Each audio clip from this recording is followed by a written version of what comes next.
সবাই কেমন আছেন? আমি আছি আলহামদুলিল্লাহ। আমি এর আগে একটা ভিডিও দিয়েছিলাম এই জমির এই যে ফুলা গাছের জন্য ভিডিও দিয়েছিলাম যে কি কি স্প্রে করেছে আমি আজকে বলবো, আর ভালো বীজ না লাগালে কি হয় এটাও আজকে বলবো। ক্যামেরাম্যান এবার দেখান তো, এই যে এই গাছটাতে দেওয়া হয়েছে 1.8, এই বীজ দেওয়া হয়েছে অ্যাবামেকটিন, তারপরে দেওয়া হয়েছে অ্যান্টাকল, সাথে দেওয়া হয়েছে কুমুলাক্স, কিন্তু রেজাল্ট ভালো আসেনি।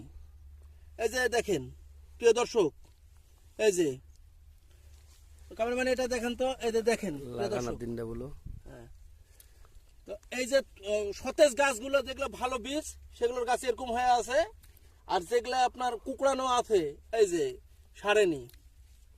তো প্রিয় দর্শক, এই যে দেখলেন আমাদের ভালো বীজ যদি আমরা লাগাই তা ইনশাল্লাহ ভালো ফলন পাবো।